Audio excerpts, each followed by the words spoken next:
Assalamualaikum warahmatullahi wabarakatuh. Waalaikumsalam warahmatullahi wabarakatuh, Bu. Waalaikumsalam warahmatullahi Ya, selamat sore. Mohon maaf ya. Tadi saya masalahnya ada kegiatan lain nggak bisa dimajuin. Iya, Bu, nggak apa-apa, Bu. Lagi kan Zoom juga ya. Maksudnya nggak harus hadir luring kalau misalnya nggak ada kuliah. Tadi kosong, ya fleksibel aja kalau Zoom kan. Untuk tugas yang kemarin apa sudah dikerjakan ya? Ruangan-ruangan di ruang steril? Ada Belum, berapa Bu. ruangan steril? Ruangan bersih ada berapa? A sampai Apa D, aja? Bu. A sampai D ya. Semua sudah mengerjakan ya, Udah. dengan persyaratannya juga ya. Nanti keluar ya ujian kayak itu ya. Persyaratan-persyaratan ruang steril A, B, C, D. Ya, kemudian sekarang kita lanjutkan dengan sediaan mata ya. Sediaan mata, teman-teman sudah baca semua ya. Ininya buku bagian tetes mata dan salep mata, sama nonton YouTube ya tentang mata. Sudah belum? Dah, Bu. Sudah ya. Jadi biar apa namanya langsung kita nyambung bahwa mempelajari obat itu mempelajari dulu organ yang akan menjadi tempat tujuan obat tersebut gitu ya.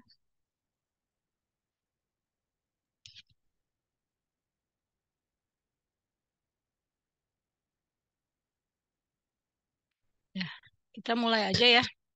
Jadi sediaan mata ini di farmakope ada ya, sediaan mata yang membicarakan bentuk sediaan untuk mata ya, sediaan yang digunakan di mata ya. Itu meliputi salep mata dan tetes mata. Ya. Nanti dilihat di situ kalau untuk tetes mata itu bisa bentuknya apa aja. Yang diberikan kalian kan sudah ini ya, udah pernah menggunakan obat untuk mata. Kalau tetes mata itu ada yang bentuknya larutan ya, ada yang suspensi, ada juga yang emulsi tergantung dari formulasi dari zat aktifnya ya. Iya, Bu. Nah, kita lihat di sini. Apa namanya? Ini yang pengguna Zoom siapa ya? Coba namanya diganti. Ara, Bu. Ya diganti namanya ya. Nanti kalau di absen screenshot nggak ada namanya, disangkain nggak hadir nanti untuk bukti fisiknya. Ya. Oke, Bu. Nah, sekarang kita lihat mengenai sediaan mata ini ya. Jadi sediaan steril. Yang pertama itu prinsipnya dia steril. Terus bentuknya apa? Bentuknya bisa salep ya, bisa larutan, bisa suspensi ya. Salep, larutan, dan suspensi. Nah, tapi lebih banyak dalam bentuk larutan. Dia bebas dari partikel asing. Ya, jadi setiap sediaan yang untuk mata itu pasti dia bebas dari partikel asing ya. Kemudian campuran senyawa dan pengemasannya sesuai dengan pemakaian ke dalam mata. Serta terdiri dari basis, kalau yang bentuknya salep, basis petrolatum putih minyak mineral ya. Minyak mineral itu parafin, kalau ini vaselin. Ya, petrolatum putih vaselin, minyak mineral ini parafin liquidum. Parafin cair maksudnya. Ya, jadi kalau sediaan mata ini definisinya seperti ini. Kemudian,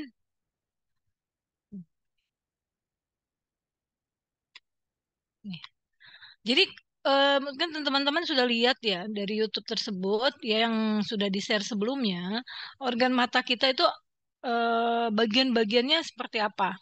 Yang kita lihat ya tampak keluar, ternyata di dalamnya itu sangat Masya Allah kan, sangat menakjubkan yang memang sudah diberikan sama yang menciptakan kita, Allah yang Maha Esa itu kemampuan yang membuat kita bisa melihat suatu benda ya, ya seperti itu. Jadi kita wajib menjaganya karena itu adalah titipan kepada kita yang harus kita pelihara, harus kita jaga gitu ya.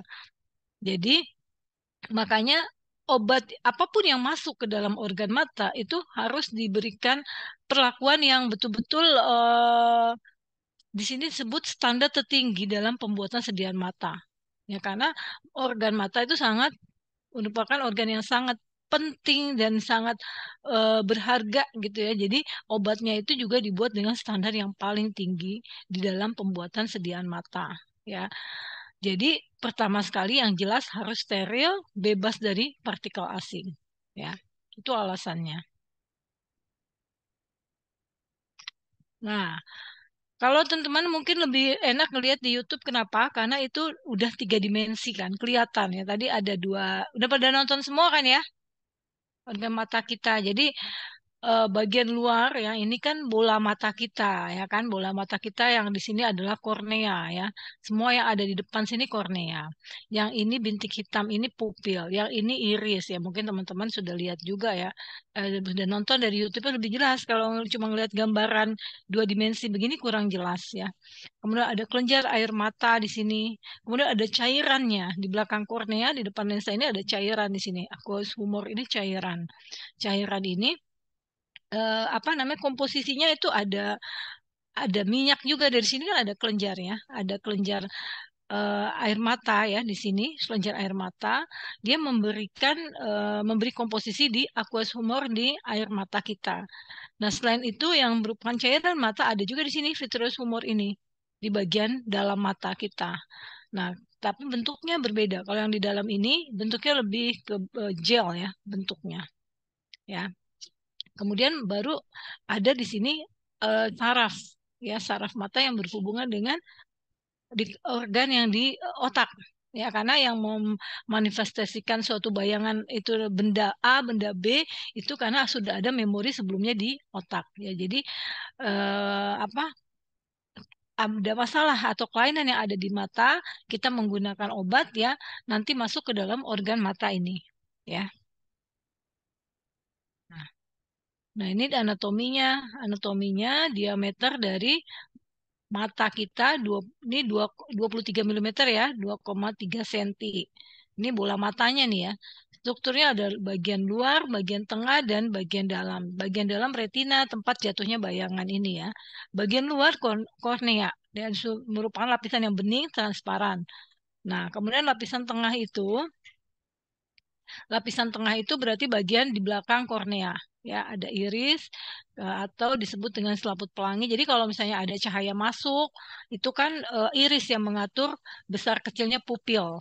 Ya, ini adalah bagian-bagian mata bagian tengah.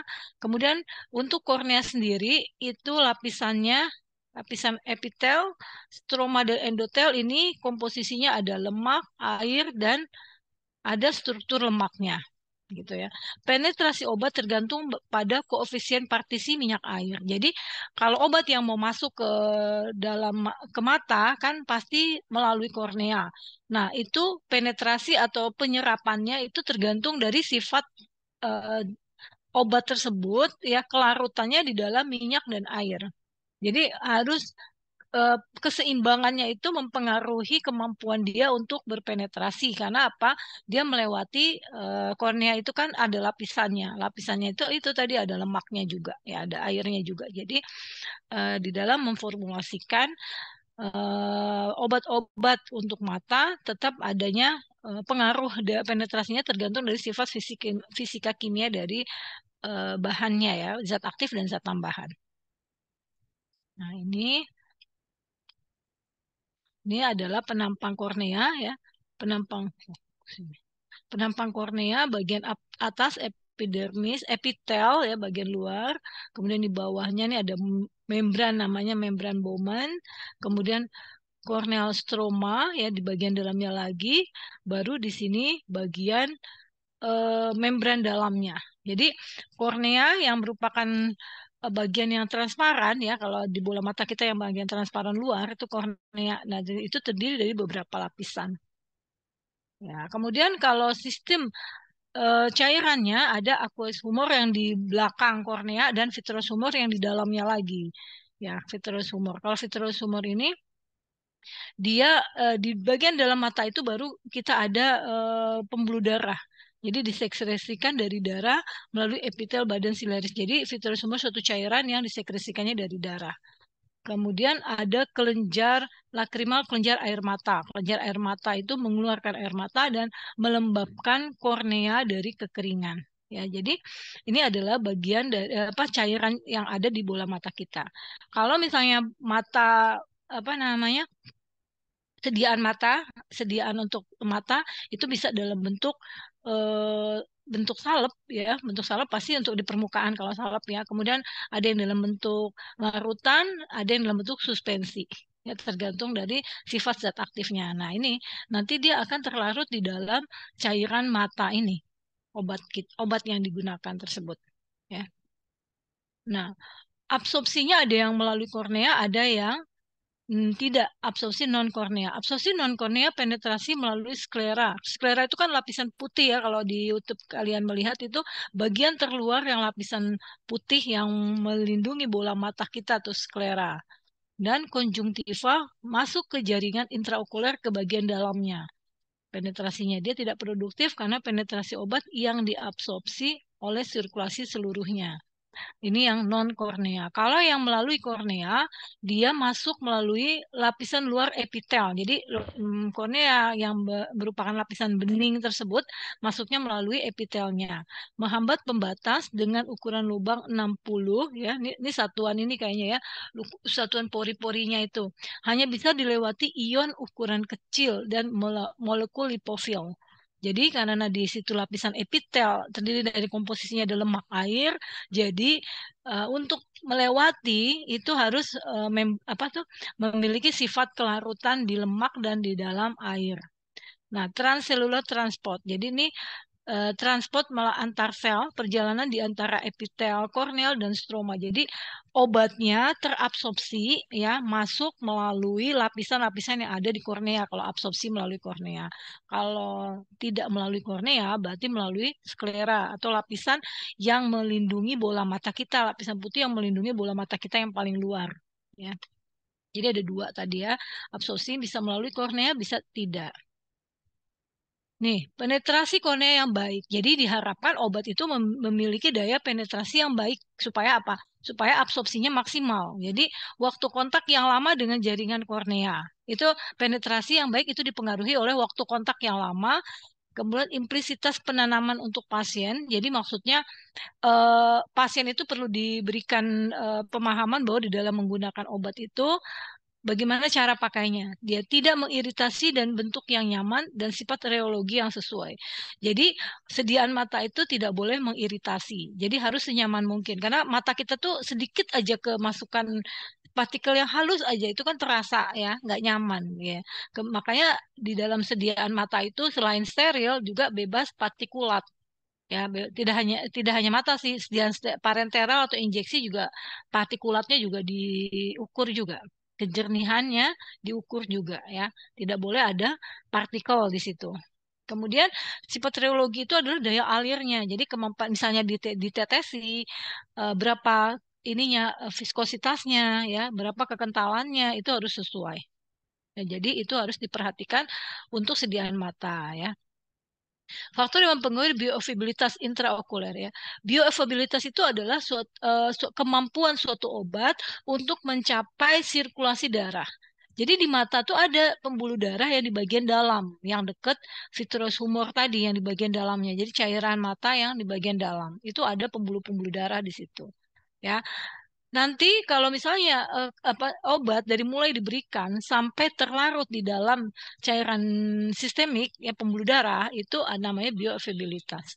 Nah, bioavailabilitas intraokular artinya kemampuan mencapai sirkulasi sistemik di dalam mata ya. Inflow dan outflow cairan lakrimal. Ini dipengaruhi ya faktor yang mempengaruhinya adalah jadi aliran dari cairan kelenjar air mata. Ya, kelenjar air mata itu mempengaruhi bioavailabilitas obat yang digunakan.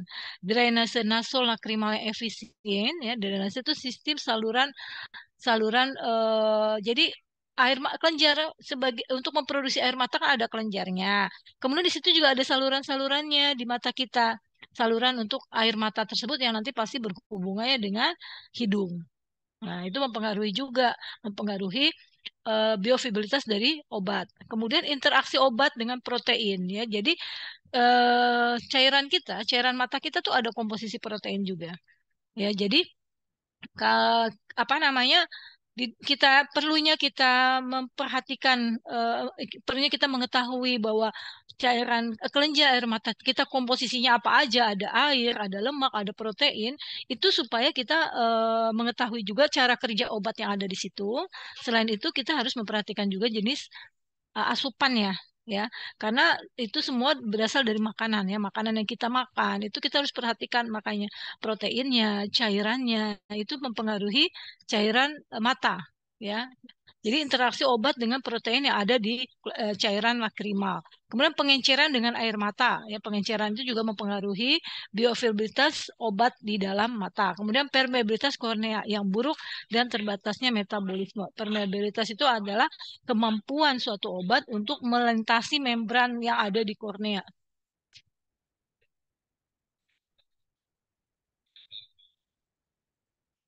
Ya, jadi nanti kalau ditanya faktor-faktor apa yang mempengaruhi bioavailabilitas intraokuler, ini dikepalin ya. Nih.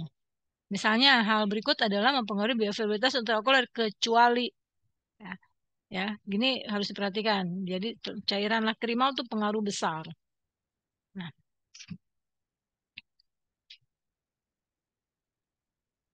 nah, sekarang mengenai sifat bahan aktif obat. Jadi ada teori yang dijelaskan oleh Kinsey, teori Kinsey namanya.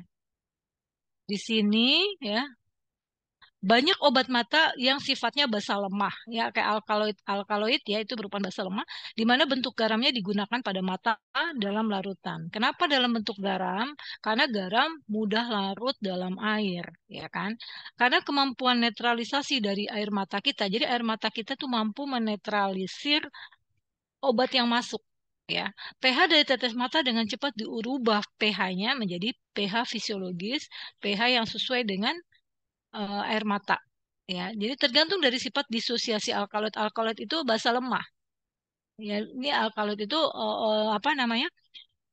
Zat aktif yang berasal dari tumbuhan. Ya, misalnya zat aktifnya itu suatu alkaloida. Karena memang banyak obat mata yang sifatnya basa lemah. Alkaloid ini sifatnya basa lemah.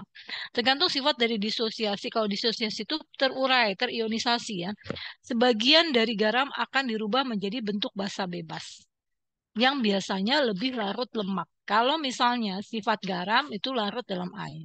Kalau dari garam itu, jadi pada saat memformulasi kita bentuknya garam. Kenapa? Supaya bentuknya mudah, ya, supaya dia mudah larut di dalam air, supaya terbentuk larutan. Jadi harus dalam bentuk garam. Namun di dalam mata dia akan terdisosiasi menjadi bentuk basa bebas. Nah, basa bebas inilah yang lebih larut lemak. Ya, Kak. Jadi kalau dia bentuknya basa bebas larut lemak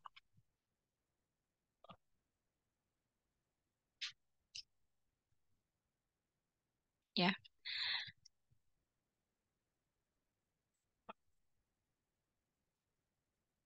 Sebentar ya.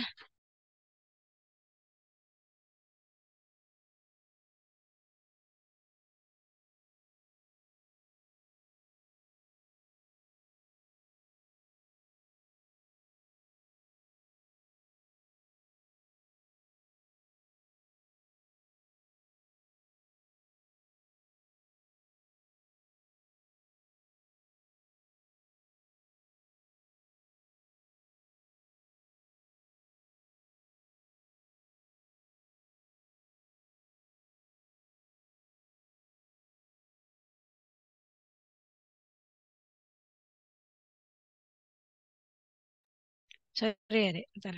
Jadi ini teori Kinsey ini berusaha menjelaskan tentang bagaimana suatu zat aktif ya bekerja di mata kita. Jadi kebanyakan obat mata itu zat aktifnya suatu basa lemah. Ya, basa lemah biasanya itu berasal dari alkaloid.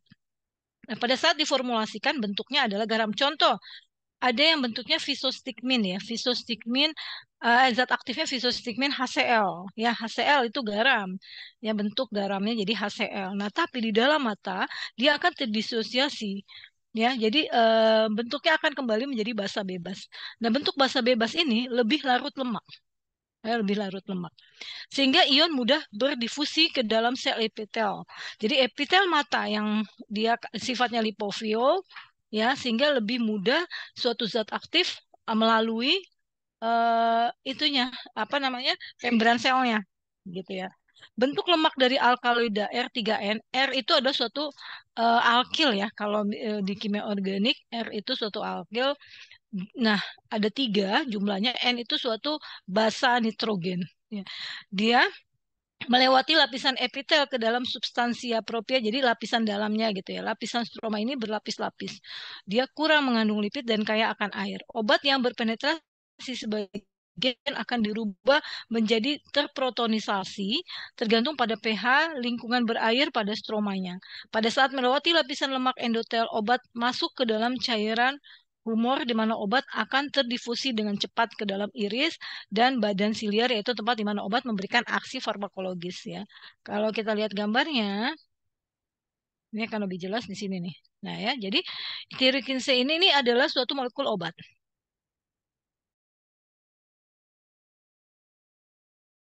ya. Jadi ini molekul obat ya. Ini alkilnya ini nih. Ini contohnya misalnya homatropin, suatu alkaloid ya. R3NH ini NH itu adalah suatu basa. R-nya adalah alkil. Dia akan berdisosiasi ya. Jadi karena di basa lemah, ya, sifat dari basa lemah atau asam lemah dia di terdisosiasinya nggak sempurna. Kalau sempurna ini hanya satu arah panahnya. Artinya habis di sini ya. Namun ini kesetimbangan. Jadi dia ada sebagian yang terdisosiasi, ada juga kebagian yang dalam bentuk tetap seperti ini ya.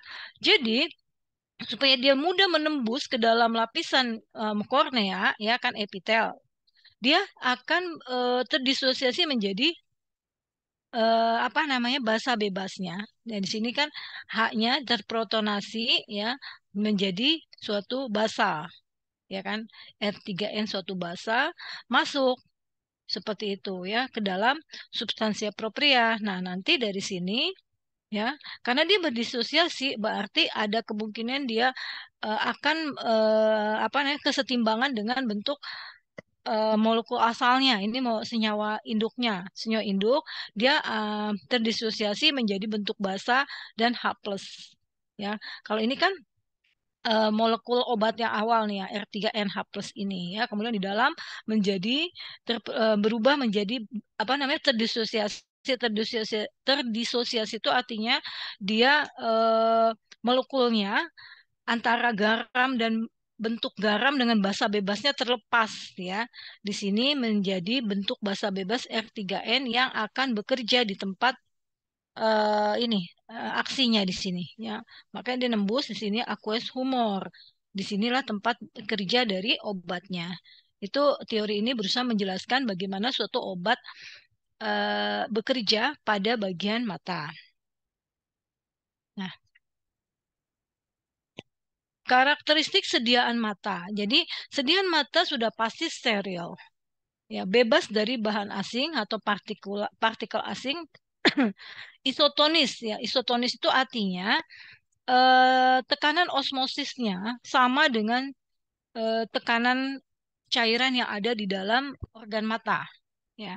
Kemudian pH-nya pH netral 7,4, kekentalannya yang optimal itu 25 sampai 50 centipoise ya kan mengandung pengawet yang sesuai ya. Jadi kalau pengawet itu biasanya memang pada sediaan mata yang dalam bentuk dosis ganda ya teman-teman ya. Jadi dosis ganda itu tidak langsung habis, begitu pakai nggak langsung habis. Nah, namun sediaan tetes mata sekarang tuh yang banyak yang sudah dalam bentuk mini dose yang hanya untuk sekali pakai gitu ya. Nah, kalau yang single use biasanya kita nggak menggunakan pengawet ya mengandung pengawet itu karena untuk mensupport obatnya dia beberapa kali penggunaan gitu ya seperti itu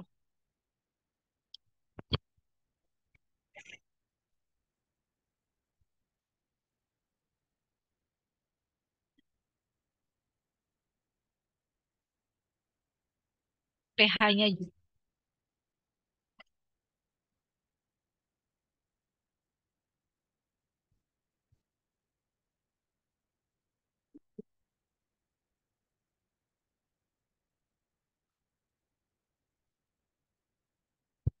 Yang kemarin kita sudah belajar autoklaf itu adalah sterilisasi secara apa ya autoklaf itu? Apakah basah atau kering? Panas basah, Bu. Panas Ya basah, panas basah. Bu. Itu fisik ya, fisika ya. Panasnya basah. Kalau oven Panas kering. panas.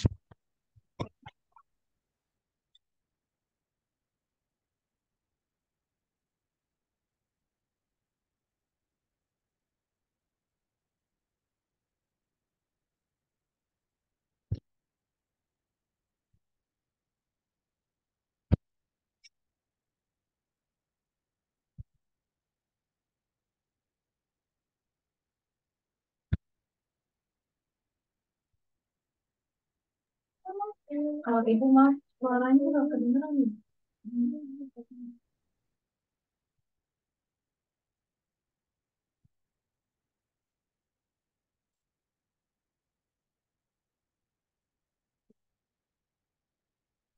Tes, tes. Sudah, Bu.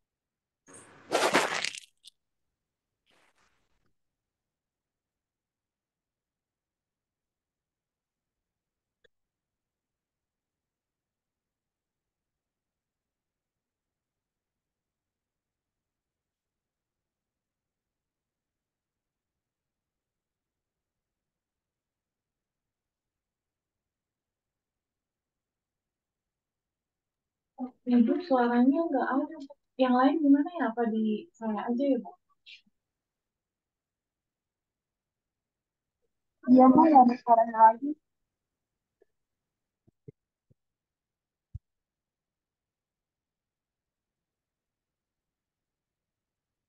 Belum, Bu. Belum ada, Bu. Masih Coba belum? Bu. Tadi Nah, saya pindah ruangan lagi deh.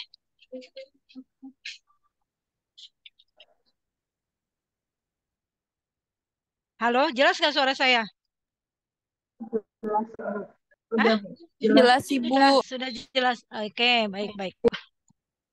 Oke ya. Oke, jadi gini. Sterilisasi yang kemarin kita kita pelajari itu kan ada sterilisasi secara fisik, ini autoklaf ya, yaitu secara menggunakan pemanasan ya, pemanasan panas basah autoklaf, kemudian penyaringan bakteri, itu sterilisasi secara mekanik dan bakterisida secara kimia. Nah, bakteri atau mikroorganisme yang bisa menginfeksi mata, yang bisa dalam bentuk bakteri, bisa dalam bentuk virus. Nah, makanya ini kita harus disterilkan ya. Ini bakterinya ini nih. Staphylococcus aureus, Proteus vulgaris, Bacillus subtilis, Pseudomonas aeruginosa ya. Ini dihafalin juga ya, mikroorganisme penyebab infeksi mata. Kemudian virus adenovirus. Nah, kita lihat lagi di sini penjelasannya tentang apa? Syarat dari obat mata nih. Dia bebas partikel asing ya, partikulat partikel asing ya. Kenapa dia harus bebas? Karena mata yang radang, namanya mata itu terluka, berarti dia meradang, dia sensitif terhadap partikel. Ya, sehingga harus bebas partikulat ya itu alasannya kenapa harus bebas partikulat. Adanya partikel asing ya pada mata itu menyebabkan ketidaknyamanan. Ya, epitelnya bisa terkikis dan invasi patogen. Invasi itu artinya masuknya bakteri patogen ke dalam mata.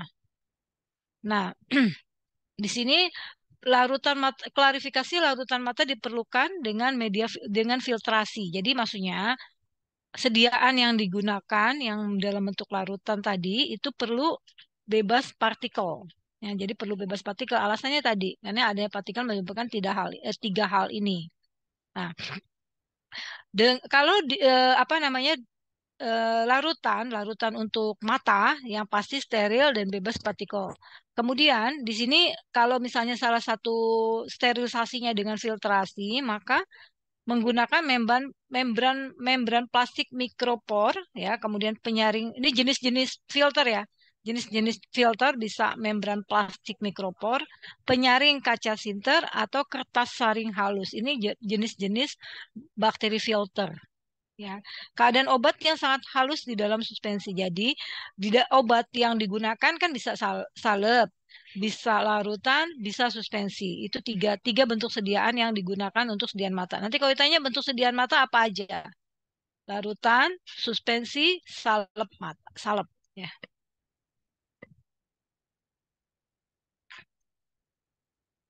Kemudian ini. Kemudian ini kita lihat isotonisitas dan pH ya. Tadi mengenai partikel. Kenapa bebas partikel? Tadi sudah dijelaskan ya bahwa partikel bisa menyebabkan invasi patogen juga ternyata ya. Kenapa? Karena memang apa partikel itu berpotensi dihinggapi kuman. Ya, makanya kalau kita lihat apa namanya ruangan-ruangan bersih ada A, B, C, D itu ada persyaratan berapa jumlah partikel, berapa ukuran partikel, ya itu semua ada ketentuannya. Kenapa? Karena partikel itu membawa kemungkinan dihinggapi oleh mikroba. Ya. Isotonisitas dan pH ini persyaratan pada mata ya, persediaan mata. Pemberian dalam bentuk larutan di sini memiliki tekanan osmotik. Kalau misalnya tekanan osmotik yang tidak yang berbeda ya tidak netral itu akan menimbulkan ketidaknyamanan pada mata kita. Ya, walaupun cairan mata itu memiliki kemampuan untuk menetralisir ya memiliki kemampuan itu tapi yang pasti tidak terlalu banyak karena kan kita juga menggunakan tetes mata nggak terlalu banyak mungkin kalau pH-nya terlalu jauh misalnya terlalu asam itu sedikit perih dulu gitu ya makanya dibuat pH yang mendekati pH netral sensitivitas mata terhadap variasi tekanan osmotik lebih kecil dari variasi pH jadi maksudnya mata kita sangat sensitif terhadap perubahan perubahan baik tekanan osmotik baik maupun pH. Nah, di sini air mata memiliki pH 74 dan daya buffer yang baik. Itu air mata kita. Jadi kalau misalnya ada kemasukan suatu zat ya, baik itu obat atau apapun, dia memiliki kemampuan untuk menetralisir. Tapi nggak boleh banyak-banyak. Makanya kita kalau kena cairan ya di dekat jadi lab, cairan misalnya ya, jangan sampai ya, yang cairan kimia itu kalau sedikit masih bisa ditolerir, namun kalau banyak ya makanya dibasuh dengan air mengalir sebanyak mungkin ya. Tujuannya membantu membantu kemampuan mata kita supaya efek dari apa zat asing tersebut bisa dinetralkan ya. Air kan pH 7 ya. Menetralkan larutan tanpa buffer asalkan volumenya kecil. Jadi masih bisa ternyata mata kita menetralkan apabila ada obat tetes mata gitu ya. Apapun obat yang masuk ke mata pH-nya sekian 3,5 sampai 10,5 asal jangan terlalu ekstrim ya. Kalau asam kan itu sekitar 1 ya. Atau basah banget ya, misalnya di atas 10 itu enggak ya. Sekitar 3,5 sampai 10,5 asalkan volumenya kecil. Nah, jadi hal-hal ini itu alasan kenapa obat itu pH-nya dan tekanan osmotiknya dibuat sama dengan pH dan tekanan osmotik dari cairan pada mata. Kemudian ketidaknyamanan ya pada mata itu disebabkan karena obat yang bersifat asam ya. Kalau asam itu bisa pH-nya sekitar 1 gitu ya di bawah 3,5 ini itu ketidaknyamanan. Kemudian larutan dengan buffer tinggi ya, basa maksudnya, sifat fisik atau kimia dari obat-obatan dan pengawet. Jadi pengawet ya, ada pengawet-pengawet yang memang untuk diizinkan untuk sediaan mata. Ya, itu nanti pada saat formulasi kita harus melihat sifat fisik kimianya.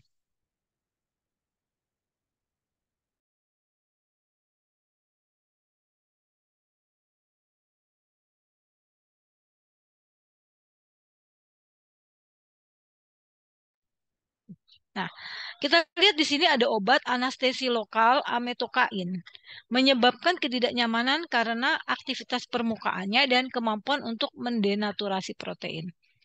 Jadi ada obat yang ternyata menyebabkan pada saat digunakan itu tidak nyaman. Kenapa? Karena sifat dari obat tersebut bersifat surface acting agent berarti ya, seperti kayak surfaktan, dia menurunkan aktivitas permukaan dan kemampuan untuk mendenaturasi protein, jadi merusak protein. Dimana kita tahu kan komposisi dari cairan mata itu juga ada protein. Ya, kalau misalnya dia merusak protein, jadi menimbulkan gangguan pada cairan bola mata kita. Ya, jadi makanya pada saat pemilihan baik zat aktif maupun zat tambahan untuk sediaan-sediaan mata, kita harus melihat sifat fisika kimia dari bahan-bahan tersebut. Jangan sampai dia bisa mengiritasi atau menimbulkan ketidaknyamanan. Yang terlalu asam, yang terlalu basah itu nggak bisa ditolerir karena di sini tadi menetralkannya sekitar 3,5 sampai 10,5 ya, nggak bisa terlalu asam atau terlalu basah. Nah, ini penggunaan bahan eksipien ya untuk sediaan yang dalam bentuk suspensi ya. Suspensi kan membutuhkan suspending agent ya, suspending agent atau kita gunakan zat pengental ya. Dia dengan adanya zat pengental pertama juga membuat stabilitas dari zat aktif dan juga akan memperpanjang kontak ya zat aktifnya dengan mata. Jadi penggunaan bahan tambahan yang bisa memperlama kontak, memperpanjang kontak antara zat aktif dengan mata kita sehingga nanti akan memberi respon terapeutik yang kita harapkan. Nah, ini penggunaan zat pengental yang diperbolehkan hipromelosa, PVA dan PEG, kemudian juga MC. Metil selulosa ya, hipromelosa. Metil selulosa, ini hipromelosa ya. Kemudian bahan pengental yang ideal itu seperti apa? Bahan pengental yang ideal yang mudah disaring apabila sorry. Apabila memang menggunakan teknik sterilisasi penyaringan, dia mudah disaring, mudah disterilkan ya. Kemudian kompatibel. Kompatibel artinya dia tercampur dengan baik dengan komponen lain yang ada di obat. Ya kan obat itu kan isinya zat aktif, selain itu ada zat mungkin pengawet, pendapar ya untuk mengatur pH-nya supaya stabil di pH netral. Nah itu kalau kita gunakan pengental ini, dia harus berkompatibel dengan komponen lain yang ada di dalam obat.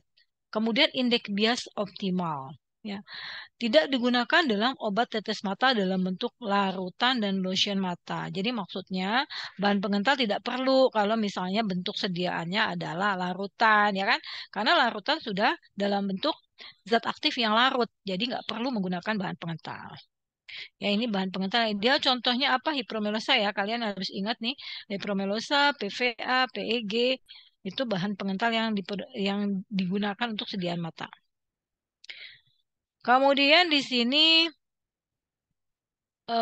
kita lihat lagi nih pengawet yang digunakan untuk sediaan mata. Bagaimana pengawetnya? Pertama, pengawet itu melindungi dari organisme berbahaya. Ya namanya juga pengawet berarti dia mencegah adanya mikroba yang bisa masuk ke dalam sediaan kita yang merusak sediaan kita. Jadi melindungi dari organisme berbahaya yang masuk selama penggunaan obat maksudnya. Selama obat itu digunakan. Tetes air yang dipasok dalam beberapa wadah harus mengandung pengawet. Maksudnya penggunaan wadah dosis ganda. Penggunaan wadah dosis ganda yaitu obat yang digunakan lebih dari sekali pakai. Nah, itu wajib menggunakan pengawet ya. Kemudian pengawet yang ideal, kalau tadi kan pengental yang ideal, sekarang pengawet yang ideal, cepat efektif, kemudian tidak berbahaya bagi mata, kompatibel juga dan stabil. Ya, maksud cepat efektif itu. Jadi gini, penggunaan pengawet itu pada saat seorang formulator di industri farmasi ini kan kalian nih nanti kalau lulus ya misalnya kerja di industri farmasi memformulasikan ya. Kemarin kan Pak Charles cerita ya, formulator itu bisa bergaji mahal ya. Karena apa? Karena kemampuan seorang formulator di dalam memilah-milih apa sih komposisi yang optimal ya, optimal untuk suatu formula. Ya, misalnya gunain pengawet yang bagaimana, gunain pengental yang seperti apa. Ya, karena biasanya orang formulator itu di dalam memformulasikan pasti membuatnya tidak satu formula. Dia punya beberapa formula, nanti dicari yang paling stabil. Termasuk penggunaan pengawet. Jadi ada di farmakope namanya uji efektivitas pengawet. Jadi bukan berarti menggunakan pengawet yang paling banyak itu yang paling bagus. Enggak ya. Jadi pengawet itu ada range sama seperti bahan tambahan lain tuh ada range penggunaannya dari batas terendah sampai batas tertinggi. Nah, dari range tersebut di mana yang paling efektif? Jadi efektif itu artinya dia jumlahnya tidak begitu banyak namun dia bisa mencegah pertumbuhan mikroba selama penggunaan obat ya. Jadi dia efektif, tidak berbahaya, pastinya kompatibel dan stabil. Contoh yang bisa digunakan ya. Pengawet yang bisa digunakan untuk sediaan mata, fenil merkuri nitrat atau asetat, benzalkonium klorida nih sering nih ya. Klorheksidin asetat. Ini kurang disukai ini nih, paraben, klorkresol, tiomersal. Jadi yang paling banyak digunakan ini nih, benzalkonium klorid. Itu pengawet yang paling banyak digunakan. Ya. Nah sekarang untuk sediaan mata yang dalam bentuk tetes mata. Nah, tetes mata itu adalah larutan berair atau berminyak yang steril atau suspensi untuk dimasukkan ke dalam kantong kunjungtiva dengan penetes ya ke dalam bola mata kita diteteskan. Digunakan ini zat aktif yang memiliki sifat anestesi, kemudian antiinflamasi atau peradangan, antiseptik untuk mendiagnosa miotik dan midriatik. Kalau miotik itu menciutkan, kalau midriatik melebarkan bola mata, yaitu tetes mata. Nah, komponen dari tetes mata, formulasinya bagaimana? Dia ada bahan pengental, bahan pengawet, dan stabilisator kimia. Jadi maksudnya eh, zat aktif ditambah dengan zat tambahan yang bisa menjaga stabilitas dari sediaan ya untuk mengatur pH biasanya kita pakai dapar juga kemudian zat reduksi zat sekuestrasi kalau zat reduksi biasanya kita gunakan oksidator ya kan zat sekuestrasi kita misalnya menggunakan kayak ETA ya stabilisasi kimia jadi perlunya di dalam suatu formula obat tetes mata ditambahkan stabilisator. Di sini stabilisator ditambahkan dengan tujuan untuk mengurangi degradasi itu artinya terurai, ya, penguraian dari zat aktif. Karena dalam bentuk larutan misalnya ya, itu akan lebih mudah degradasi oleh pengaruh apa? Oleh pengaruh cahaya, oleh pengaruh udara, oksigen. Maka di sini di stabilisatornya bisa ditambahkan antioksida. Zat reduksi itu adalah antioksidan. Ya, di sini untuk stabilisator ditambahkan untuk sterilisasi dan pada saat penyimpanan. Jadi obat formula tersebut bisa dibuat stabil selama umur pakainya ya. Makanya di situ nanti kan ada uji stabilitas untuk melihat berapa lama masa pakainya ya, masa pakai dari sediaan tersebut. Jadi ditambahkan zat-zat stabilisator ya, ditambah ini ada bahan pengawet itu juga semua termasuk stabilisator juga. Ya, ini formulasinya ya. Nanti kalian memformulasikan itu harus tahu dulu komposisinya apa aja. Nah, kalau cara-cara stabilisasi, bagaimana membuat suatu sediaan kita stabil? Ya, yang tadi kan sediaan itu intinya sediaan mata itu pertama steril, bebas partikel. Ya, kalau supaya steril ditambahin apa? Tambahin suatu pengawet. Kalau steril dia pastinya disterilkan. Namun kalau untuk yang dosis ganda harus ditambah pengawet. Ya, kemudian karena tadi suatu sediaan mata harus isotonis dan juga harus pH-nya sesuai dengan cairan mata, dia dipakailah pH buffer, artinya pH-nya dijaga supaya stabil sesuai dengan pH mata. Jadi dia mengurangi ketidaknyamanan akibat iritasi sehingga pH-nya konstan, itu ya. Jadi buffer atau penyesuaian pH itu fungsinya menjaga pH tetap konstan, ya.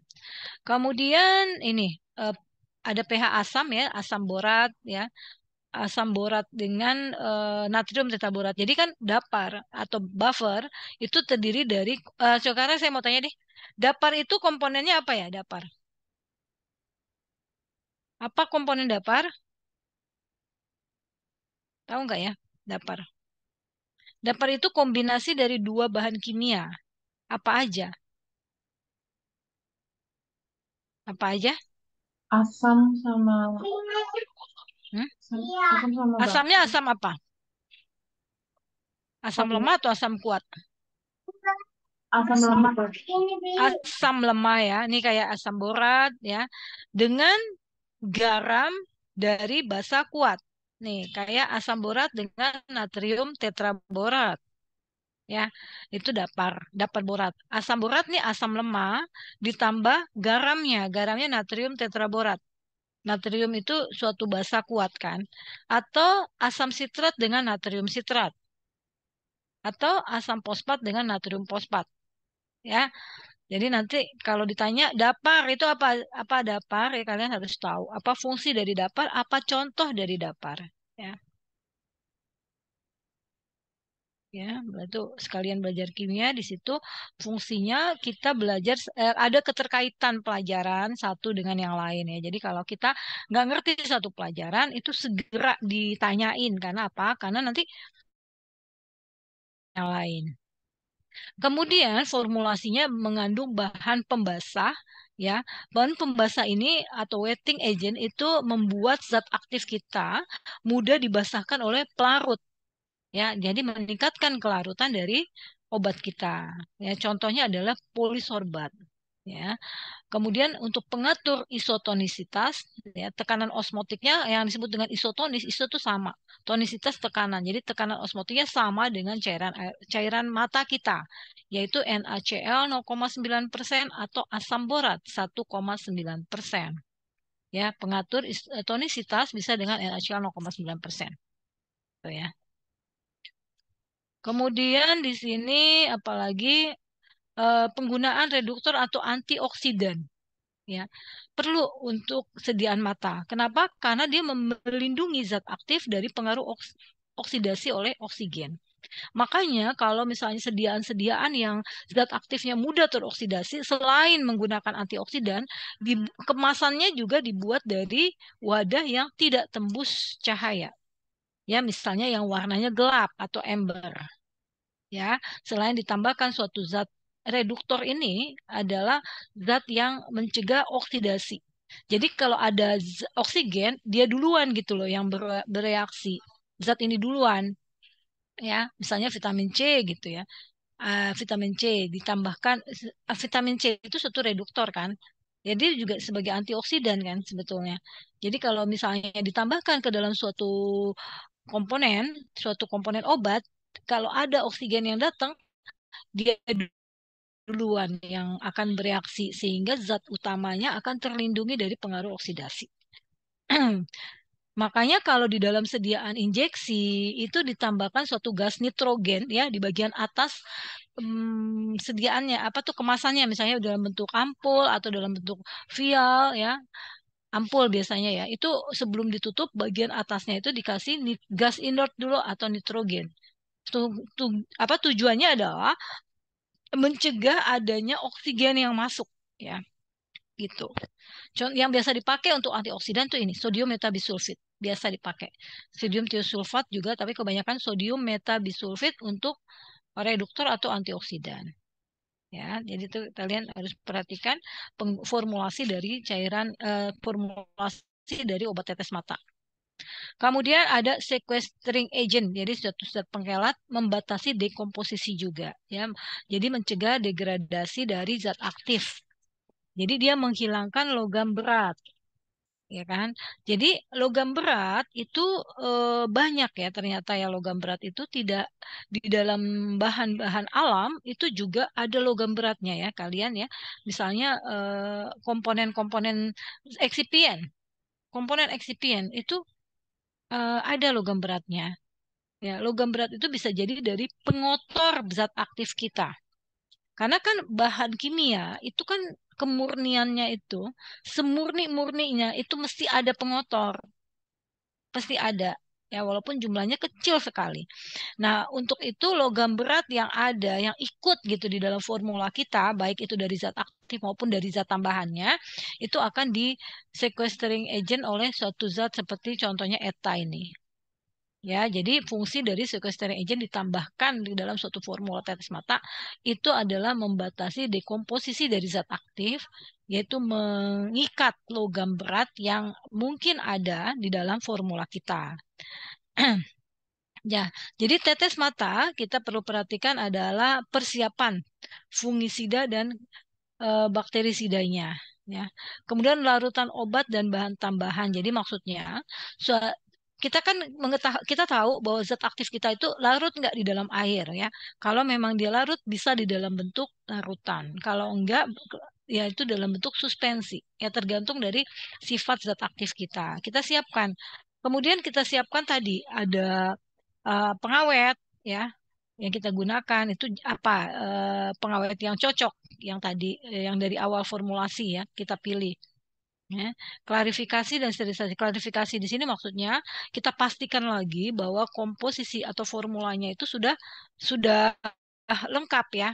Mungkin di situ selain zat aktif, zat tambahan apa yang dibutuhkan? Ada zat pembasahnya, kemudian antioksidannya, pengawetnya. Sebentar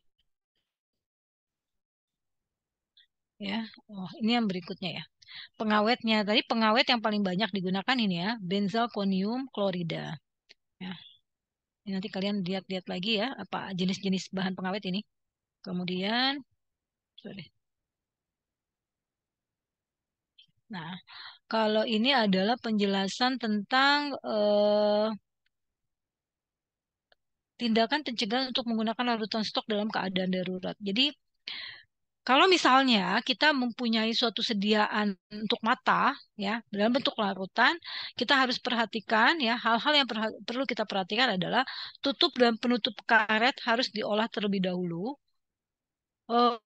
Jadi maksudnya kemasan untuk tetes mata ya tetes mata itu kan sediaan tetes mata wadahnya misalnya wadah wadah gelas ya atau wadah plastik kalau memang di dalam suatu kemasan itu ada komponen penutup misalnya tutup karet ya itu harus yang pasti disterilisasi dulu ya harus disterilisasi sterilisasinya tergantung dari sifatnya kalau misal bisa dengan cara apa namanya otoklav ya biasanya dengan otoklav. Hmm. Nah, ini adalah persiapan ya, persiapan-persiapan untuk pembuatan sediaan tetes mata.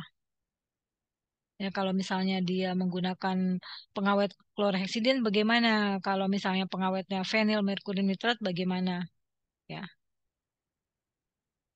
nah itu. Kemudian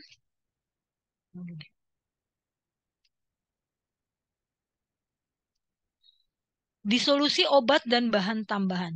Nah, jadi maksudnya gini. Kalau misalnya sifat pada saat kita memformulasi, kita akan memilih zat aktif kita apa. Misalnya kita mau bikin zat aktif yang memiliki sifat, tadi kan ada bisa bentuk anestesi, bisa antiinflamasi, ya.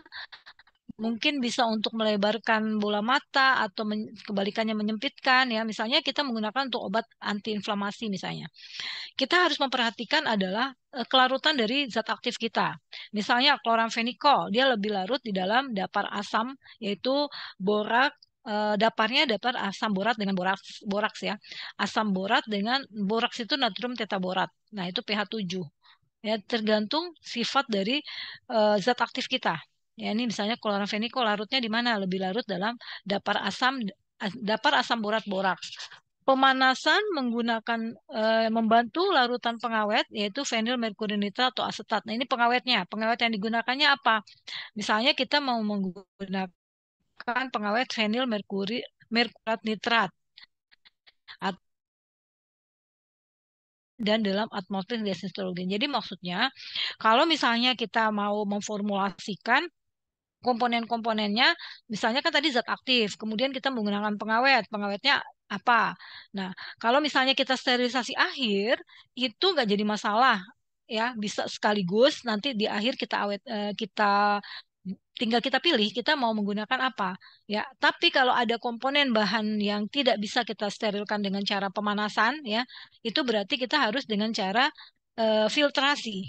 Kalau kita nggak bisa mengawetkan dengan apa mensterilkan dengan cara panas kan sterilkan penyesterilan itu kan sterilisasi ya ada secara fisik dengan menggunakan panas ada secara kimia dengan menggunakan bakterisida atau dengan cara mekanik dengan penyaringan ya kalau misalnya tahan panas semua bahan-bahan komponen kita dari zat aktifnya terutama itu bisa dengan sterilisasi akhir namun kalau nggak bisa zat aktifnya tidak tahan panas itu berarti kita nggak bisa pakai dengan cara teknik pemanasan, bisa digunakan dengan penyaringan atau dengan kimia. Kimia itu menggunakan bakterisida tadi ya.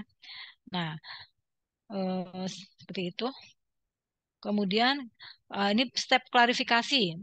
Ini adalah melewati dengan ini dengan teknik penyaringan berarti ya, karena melewati filtrat yang bentuknya membran plastik mikropori, kemudian ukuran pori rata-rata 0,5 mikron ya, atau bisa juga kertas saring Wattman.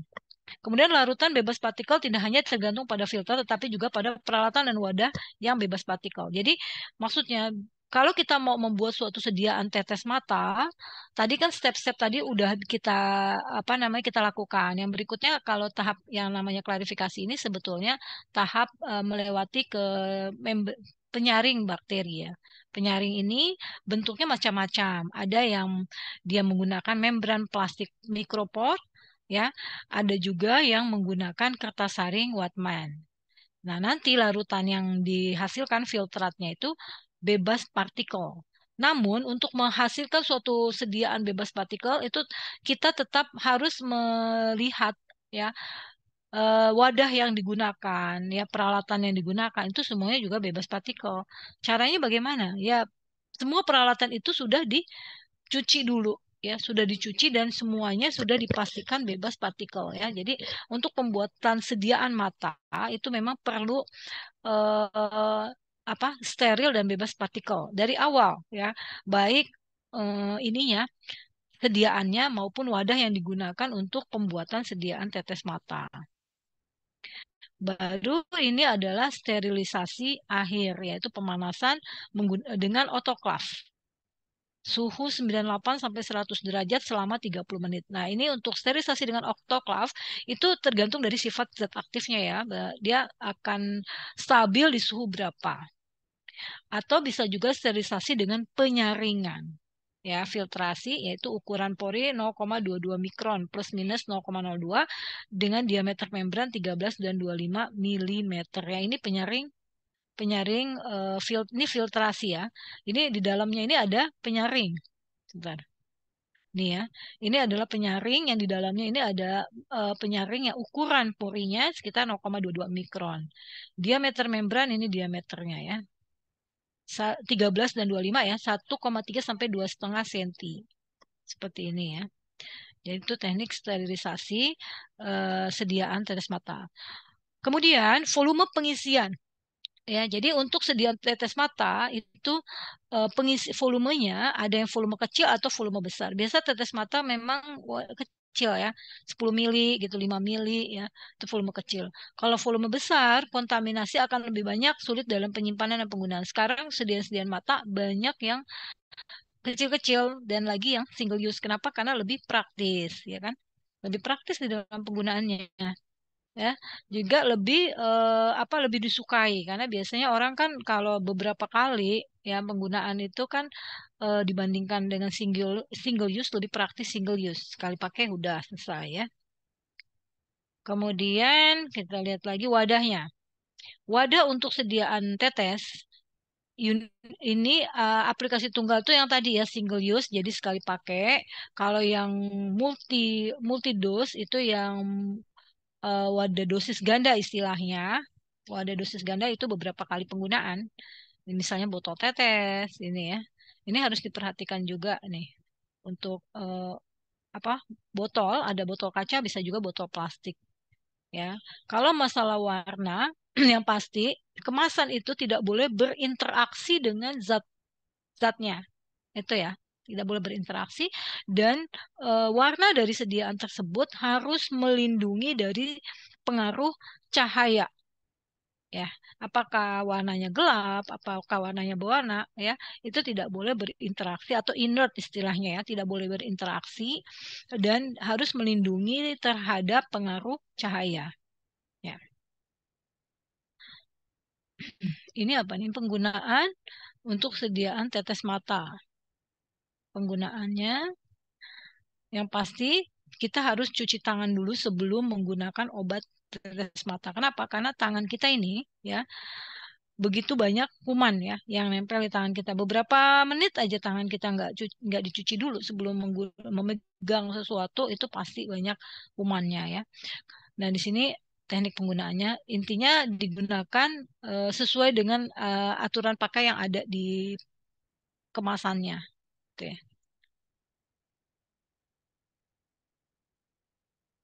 Kemudian penandaan pada label. Jadi kalau di dalam diatur ya di dalam kemasan untuk kemasan itu mulai dari etiket, kemudian dusnya, ya bahkan ada brosurnya. Di situ informasi apa aja yang harus dicantumkan pada label atau etiket itu ada tulisan hanya untuk pemakaian luar. Ya, simpan di tempat sejuk. Biasanya ada suhunya, biasanya istilahnya simpan di suhu kamar atau sejuk ya. Kalau suhu kamar itu di bawah 30. Kalau sejuk itu di bawah sekitar 25 ya, di bawah 25. Sejuk itu ruangan AC. Kalau suhu kamar itu 30 ya.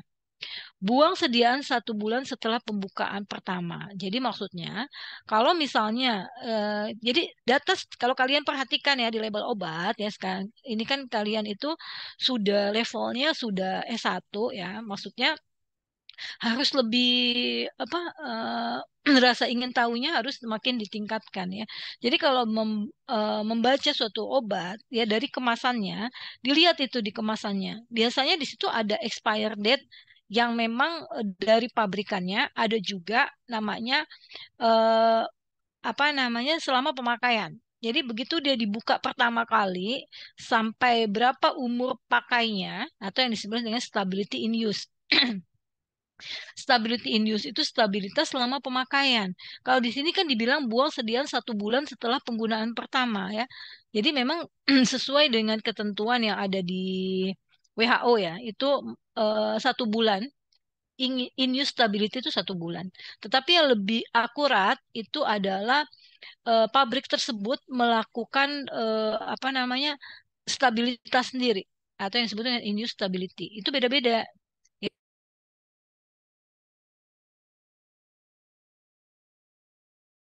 Ada yang misalnya tergantung sih, misalnya besar, misalnya 5 mili, ya itu kemungkinan konsumen makainya kan cukup lama gitu ya.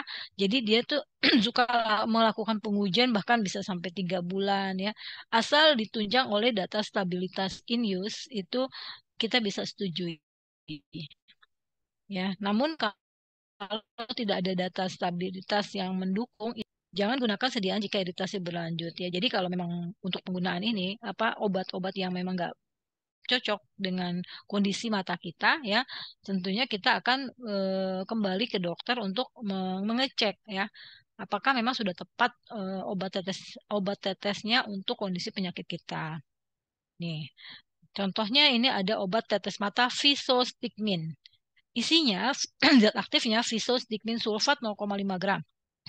Sodium metabisulfat. Nah, sekarang saya mau tanya nih, sodium metabisulfat fungsinya sebagai apa? Pengawet atau antioksidan? Antioksidan ya, Bu. Iya, antioksidan betul. Kalau benzalkonium chloride, Pengawet, Bu. pengawet ya. Nanti kayak gini nih ujian ya, tolong diperhatikan ya. Jadi misalnya ada sediaan, sebutkan fungsi dari masing-masing komponen. Mana zat aktifnya apa dan gunanya untuk apa? Nanti visostigmin apa? Zat aktif ya. Dari penulisan aja ketahuan dia nomor 1 berarti zat aktif. Kemudian ini fungsinya apa? Sodium metabisulfat, benzalkonium chloride, itu apa fungsinya di dalam formulasi tetes mata. Ya. Ini visostigmin sulfat bentuknya apa nih? Basa atau garam? Ini dengan air loh. Pelarutnya air. Berarti yang larut dalam air apa? Garam, Bu. Larut dalam air apa? Basa atau garam? Tadi udah disebut ya sama ibu ya. Yang larut dalam air itu adalah garam. Visostigmin sulfat ini adalah bentuk garam. Ya, pokoknya garam tuh belakangnya ada sulfat, ada klorida, ada bromida, ya. Misalnya visostigmin klorida itu garam. Dan lagi ada air di sini, berarti dia zat yang larut di dalam air, pasti garam. Ya. Nah, berikutnya adalah sediaan salep mata. Salep mata itu ada sediaan semi padat ya, jadi disebut dengan semi solid ya. Bahan dasarnya dapat dicuci dengan minyak atau air, dikemas dalam tabung yang dapat dilipat agar mudah dipindahkan ke rongga mata dengan tekanan. Jadi maksudnya dipencet gitu ya. Dia sediaan semi solid. Formulasinya yaitu zat aktif yang larut dalam air atau minyak dengan dasar salep ya. Dasar salep itu disterilkan dengan metode pemanasan. Tergantung sifat dasar salepnya ya. Ada yang metodenya pemanasan, ada juga yang dengan cara radiasi ya.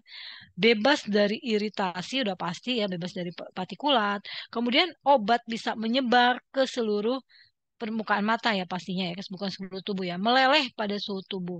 Artinya dasar salep tersebut dia harus bisa begitu bertemu dengan cairan mata itu langsung melarut maksudnya gitu ya. Steril, bebas dari iritasi, menyebar ke seluruh permukaan mata ya dengan cara apa? Misalnya dia meleleh gitu. Nah, di sini dasar salepnya apa aja? Parafin.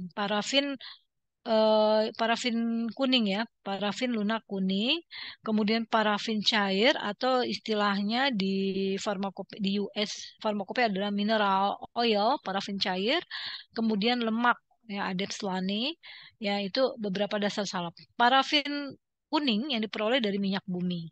Parafin cair juga diperoleh dari minyak bumi ya. Dia mengurangi kekentalan sediaan agar mudah dikeluarkannya. Jadi kalau kombinasi biasanya ya parafin kuning ini kan bentuknya padat dikombinasi dengan bentuk cairnya. Bisa juga sediaan berupa emulsifikasi dengan lemak adepslani ya, lemak wol adepslani. Ini adalah dasar salep untuk mata, salep mata basisnya. Kemudian ini proses pembuatannya ya. Kalau misalnya menggunakan lemak adepslani ditambah parafin. Karena dia bentuknya padat, dia harus dilelehkan dulu, ya kan? Baru ditambahkan parafin yang sudah dalam bentuk cair. Nah, nanti mereka bersama-sama di sini dilelehkan, ya, masukkan ke dalam wadah, sterilisasi, 160 derajat selama 2 jam. Ini pakai oven ya berarti. Baru ditambahkan zat aktif. Jadi intinya zat basisnya itu disiapkan dulu ya, sterilkan dulu baru ditambahkan zat aktif. Biasanya zat aktif yang ditambahkan yang sudah steril ini. Zat aktif sudah steril. Ya, jadi zat aktif steril dicampur dengan basis steril ya dan dimasukkan ke dalam kemasan steril secara aseptis ya. Jadi kalau teknik pembuatan ini secara aseptis berarti sudah nggak ada lagi pemanasan akhir ya. Nah, berarti ini pembuat pengisiannya di ruang kelas A dengan latar belakang kelas B. Tuh ya. Kemudian ini untuk wadah atau kemasan untuk salep mata. Bentuknya single dose bisa juga multiple dose. Ya, single dose sekali pakai, multiple dose wadah dosis ganda.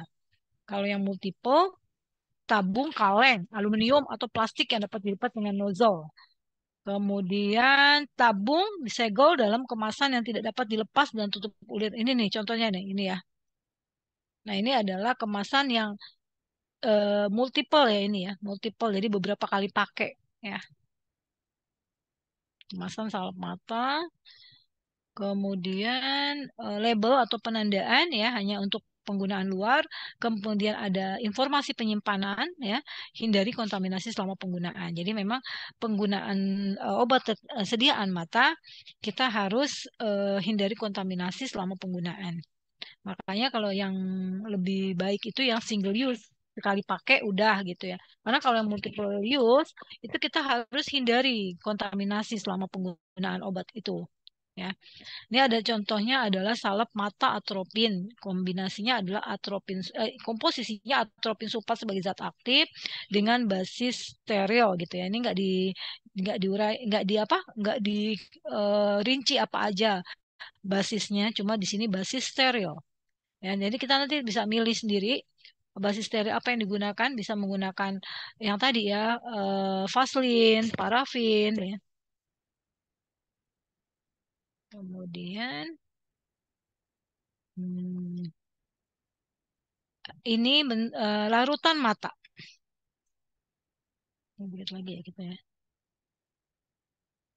Eh, Larutan berair steril yang dimaksudkan untuk mencuci mata. Oh, ini cairan pencuci mata ya. Cairan pencuci mata pastinya lebih banyak jumlahnya ya. Dia merupakan suatu larutan, ya bentuknya larutan, ya dengan air sebagai basisnya dan steril. Dimaksudkan untuk mencuci mata, menghilangkan iritasi atau benda asing. Karakteristik cairan pencuci mata, steril, bebas partikulat, isotonis, dan pH-nya netral. Sebenarnya sama ya, steril, bebas partikel, isotonis, pH netral. Ya ini harus dihafalkan ya, karakteristik untuk sediaan mata. Nah, di sini larutannya pasti larutan berair steril. Nah, tergantung apa ini? Ada yang mengandung bakterisid, ada yang tidak mengandung bakterisid. Kalau yang larutan berair steril tidak mengandung bakterisid, ya biasanya tidak mengandung itu yang single use. Ya, digunakan sekali, tidak lebih dari dalam 24 jam, tidak lebih 24 jam. Kadang yang sediaan tetes mata kita yang kecil aja itu mungkin bisa juga digunakan lebih dari sekali ya, tapi tidak lebih dari 24 jam. Nah, kalau larutan berairnya dia mengandung bakterisid itu digunakan untuk yang pemakaiannya bisa dalam seminggu ya. Ini multiple use ya. Jadi dia disterilkan saat digunakannya dalam waktu seminggu. Jadi kalau misalnya pemakaian lama beberapa kali, dia menggunakan bakterisid wajib.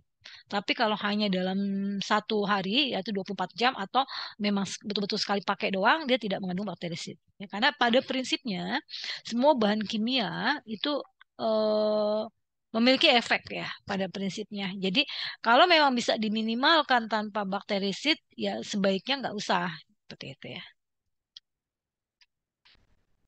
Nih. Ini penggunaan pengawet nih. Dalam bentuk konsentrat, sebelum digunakan diencerkan dulu, dapat disimpan selama 2 hari. Oh, sebentar kita lihat dulu yang judul. Ini menjelaskan tentang larutan berair steril. Ya, dia dijualnya dalam bentuk konsentrat. Jadi begitu mau kita gunakan, dia harus diencerkan dulu dengan air hangat, dapat disimpan selama 2 hari. Aplikasinya untuk pembalut mata yang bersih, pembalut kain steril jika volume besar digunakan oleh mata. Jadi cairan pencuci mata ya dalam bentuk apa? Larutan berair steril. Contohnya ya NaCl, natrium. Ini obat formulasinya, obatnya kandungannya nih ya. NaCl zat aktifnya, natrium karbonat, natrium bikarbonat, asam borat dan borak sebagai pendaparnya. Kemudian air sebagai pelarutnya. Kemudian zat isoosmotik ya misalnya contohnya tadi udah ada ya NaCl itu sendiri memiliki sifat isotonisitas ya gitu. Persiapan cairan pencuci mata, pelarut obat di dalam pembawa. Jadi zat aktif dilarutkan dulu di dalam air. Ya, kemudian klarifikasi atau pencampuran. Di sini ada proses penyaringan juga ya. Kemudian baru sterilisasi akhir. Nah, di sini contohnya adalah lotion mata natrium klorida dan air murni. Ya, jadi kalau misalnya namanya cairan pencuci mata pasti volumenya besar. Ya, dia digunakan untuk yaitu antiseptik membersihkan mata. Ya. Nah, ini formulasinya. Udah. Nah, gimana? Jadi untuk sediaan mata ya, itu kita ada 3 bentuk sediaan ya. Tetes mata, kemudian salep mata dengan larutan berair steril ya untuk pencuci mata. 3 jenis ya bentuk sediaan. Ya, jadi kalian nanti dari materi sediaan mata ini tugasnya adalah ya di sini ada tugas ya terakhir ya kalau nggak salah. Ini tugas. Nih, kita dulu ya. Ini dibuat hmm, Per kelompok aja kali ya. Ya, per kelompok aja nggak apa-apa ya, seperti biasa, per kelompok. Ada 5 soal, mengapa tetes mata harus isotonis? Ya, jelaskan. Tadi sudah dijelasin ya. Tetes mata itu syaratnya, apa aja tadi syarat sediaan mata? Pertama sekali yang disebut adalah steril, itu pasti. Kemudian bebas partikel, ya. Kemudian pH-nya sama dengan pH cairan cairan mata, ya sekitar 7,4 dan tekanan osmotisnya sama dengan larutan mata atau disebut dengan isotonis. Nah, kenapa itu harus isotonis dijelaskan. Kedua, bagaimana karakteristik sediaan mata? Tadi ada ya karakteristiknya udah. Tadi juga udah saya sebutkan. Kemudian mengapa sediaan mata harus dibuat steril? Mengapa tadi steril? Ya, syarat pertama sekali sediaan mata adalah steril. Kenapa? Jelaskan. Ini contoh formula obat tetes mata Visostigmin. Nah, tadi udah dijelasin nih, apa aja fungsinya tadi udah di itu ya, soal tadi ini udah diinfoin apa aja fungsi dari masing-masing bahan-bahan yang ada di sini. Ya, tuliskan fungsi zat di atas. Kemudian nomor 5, pada sediaan tetes mata, ya ada obat yang larut di dalam air atau larut di dalam minyak. Jelaskan. Oh, ini maksudnya sediaan tetes mata formulasinya, ya itu apa aja?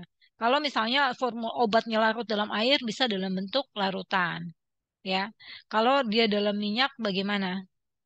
Ya, nanti kalian coba cari sediaan tetes mata apakah bagaimana kalau misalnya zat aktifnya larutnya di dalam minyak. Udah jelas ya tugasnya ya, dibuat per kelompok. Ada yang mau ditanyakan?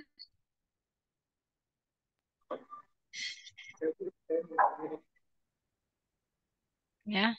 Jadi teman-teman, kalau misalnya menangkap suatu pelajaran, itu intinya yang ditangkap ya. Intinya apa? Intinya adalah yang tadi karakteristik itu intinya. Yang ada di tugas ini tuh inti dari permasalahan kita ya. Karakteristik sediaan mata ya. Dia harus steril, bebas partikel, kemudian isotonis ya, dan pH-nya sama dengan cairan mata. Tuh. Sediaan mata apa aja? Dari tetes mata, salep mata, larutan berair steril. Ya. Kemudian komponen-komponennya ada apa aja? Ya, selain ada pengawet, ada antioksidan, ya.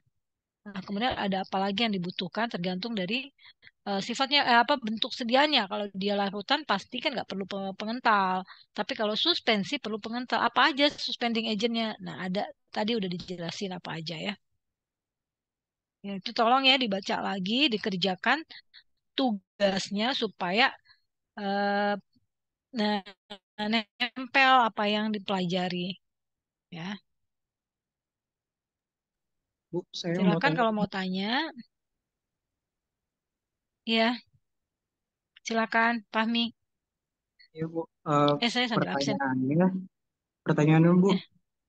formulasi yang tadi kita pelajarin, apakah kompatibel Mm-mm. digunakan oleh Mm-mm. hewan Bu? Apakah anatomi Hah? mata hewan itu Hewan. sama nggak sih Bu sama Hmm. manusia? Obat hewan ya, Iya, soalnya kan eh, mungkin teman-teman Fahmi. atau saya pun juga ada yang Memangnya, biasa kucing atau anjing tuh ada yang sakit mata belikan gitu Bu. Obatnya itu sama nggak sih Bu? Terus kayak karakteristiknya sama nggak? oh, sebetulnya ya kalau misalnya sediaan untuk manusia, kita pakai standar farmakope Indonesia. Ya, kalau yang saya tahu dosis untuk hewan itu biasanya lebih besar, ya kan, dibandingkan untuk manusia. Kalau dari sisi dosis.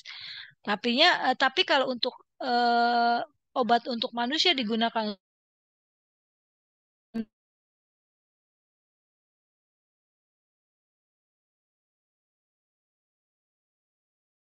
menurut saya bisa-bisa aja tergantung dosisnya.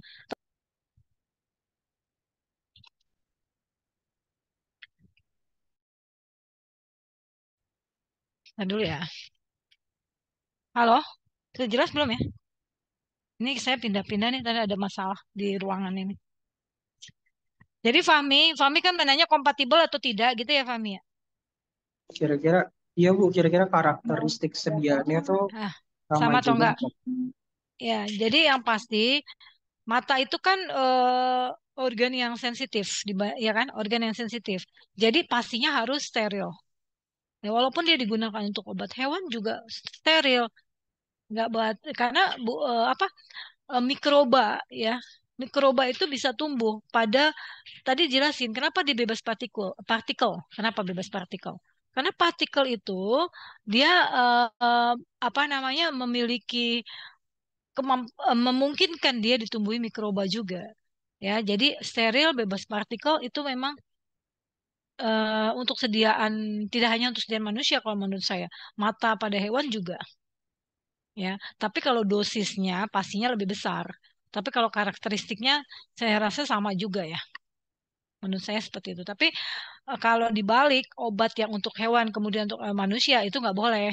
Karena kalau di farmakope US kayaknya ada deh yang untuk obat-obat yang untuk hewan ya, veterinary. Ada obat untuk hewan. Tapi untuk obat manusia digunakan untuk hewan eh, bisa ya, namun dosisnya perlu yang lebih besar lagi dosisnya. Ya, menurut saya seperti itu. Ada obat manusia yang kemudian setelah direevaluasi di luar itu udah dibatasi penggunaannya. Dia cocoknya untuk hewan, ya. Kalau nggak salah tuh fenibutazon kalau nggak salah komponen obat ini sebetulnya komponen obat flu ya, ya itu udah mulai ke arah sana sebetulnya. Sekarang kita absen dulu ya.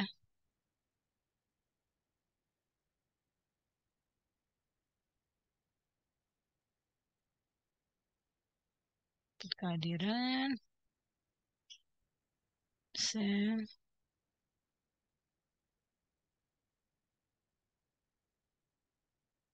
share screen, absen ya. Dia Ayu, Hadir Ibu. Anita Rahman, Hadir Bu. Mala, Hadir Bu. Muhammad Romli, Hadir Bu. Julita, Hadir Bu. Travelina, Hadir Bu. Lulu, Hadir Bu. Septi Berta, Hadir Bu. Siti Nurmaya, Hadir Ibu. Ayo dia, Hadir Bu. Fahmi tadi udah ya, Fahmi, Florita, Hadir Bu. Ananda Sela, Hadir Bu. Iskandar, Hadir Bu. Nia Febriana, Hadir Bu. Azahra, Ara tadi ada ya, Azahira, Hadir Bu. Ananda Maharani, Ananda Maharani ada nggak nih? Ananda, Ananda Maharani nggak ada ya? Di chat ada nggak sih tadi Ananda Maharani? Nggak ada nih ya, berarti ya. Dia itu anak pagi, Bu. Apa Hah? salah ini ya, Bu ya? Hah? Pindah? Dia kelas 2A, Bu, bukan kelas kita. Cuman Oh, kenapa apa tuh? dia kadang-kadang sih dia suka error kan ya, Bu. Terus juga apa dia Oh, pindah kelas apa nggak tahu gitu. tapi pada saat kita kuliah kan nggak ada ya. Berarti dia tidak hadir, ya kan? Mutiara Andini, Hadir Bu. Nia Mulyani, Hadir Bu. Septia Wafa ada ya. Indah Oktavia, Hadir Bu. nah Teguh, Teguh Setiawan, Hadir Bu. ada ya. Siti Azkia, Hadir Bu. Ilmi Aulia, Hadir Bu. Seli, Seli ada Hadir, ya. Bu. Silvi, ada Hadir juga ya. Ibu. Berarti cuma satu yang nggak hadir ya, Ananda Maharani. Simpan.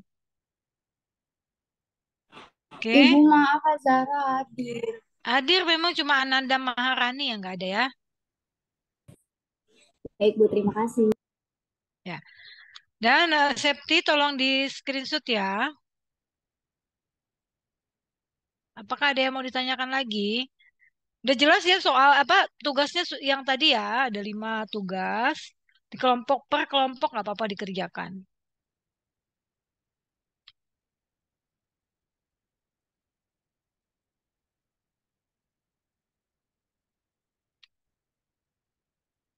Ya, oke. Ini apa nih? Ibu sebenarnya ada pertanyaan Bu, tapi materi yang beda Bu, yang praktikum teknologi Bu. Kan ada Oh, tugas kenapa? ya. Apa Iya, nanti? tugas yang kemarin itu ya. Iya, apa jadi Kenapa? aja ya Bu? Masih ada yang belum jelas apa hitungan. Iya Bu, jumlah tabletnya yang untuk yang tablet kempa langsung. Kurang data ya? Kurang data. Direct compress. Kurang data, soalnya kurang jelas. Iya, kalau Oh, misalnya dia bukannya 10.000, 10.000 apa 100.000 ya? 10.000, cuman kan yang daerah kompres itu dia kan selisihnya misalnya 100 miligram, zat aktifnya aja cuma 50 Bu. Berarti satu tabletnya itu beratnya harusnya 150 atau 200 Bu. Oh, ditambahkan 100 miligram kan? Baik yang granulasi basah, cetak langsung juga tambahkan 100 miligram aja. Oh, jadi nggak sesuai dengan contoh ya Bu, berarti 150 aja. Di soalnya gimana sih kemarin bunyinya? Bukannya di soalnya itu tambahkan 100 miligram untuk komponen zat tambahan gitu kan ya? Iya, ada itu Bu. Mm-mm. Iya, berarti cetak langsung juga ditambahkannya 100 miligram kan? Oh, itu perhitungannya dari zat aktif aja ya Bu. Perhitungan apanya nih kan kalau cetak Selisih langsung 100 miligram. kan ada ininya kan di contoh yang kemarin tuh di contoh soalnya. Jadi kalau misalnya berat tablet, misalnya komponen zat aktifnya 50 miligram misal. Kemudian berat tabletnya berapa? Ya 100 per 50, jadi 150. Bikinnya berapa? Bikinnya misalnya 10.000. Berarti totalnya adalah 10.000 kali tadi berat tabletnya. Kalau satu tabletnya 150 dibikin 10.000, berarti kan tinggal 150 kali 10.000. Nah itu totalnya sekian. Jadinya bed size-nya satu bed sebesar yang tadi 100.000, apa 10.000 salah ya, 10.000 kali 150 miligram misalnya. Itu bed size-nya. Berarti yang lain persentasenya terhadap besar bed tadi, gitu kan? Iya Bu. Hmm. Soalnya kemarin saya agak ragunya karena ngeliat contohnya Bu. Hmm, iya kayak gitu sih. Iya Bu, makasih Bu. Hmm. Oke. Itu ya nanti kita praktek hari Sabtu berarti disiapkan sediaannya ya. Sediaannya yang apa untuk kita uji ya ibaratnya tuh kayak kompetitor sebelum kita pengembangan formula kita uji dulu sediaannya ada di pasaran karakternya seperti apa gitu loh. Seperti itu sih kurang lebih ya. Oke, teman-teman ada lagi yang mau ditanyakan? Tolong dipelajari lagi hal-hal penting ya yang tadi udah saya sampaikan karakteristik ya. Kemudian formulanya, kemudian fungsinya di dalam suatu formula, seperti itu. Oke, sudah di screenshot ya?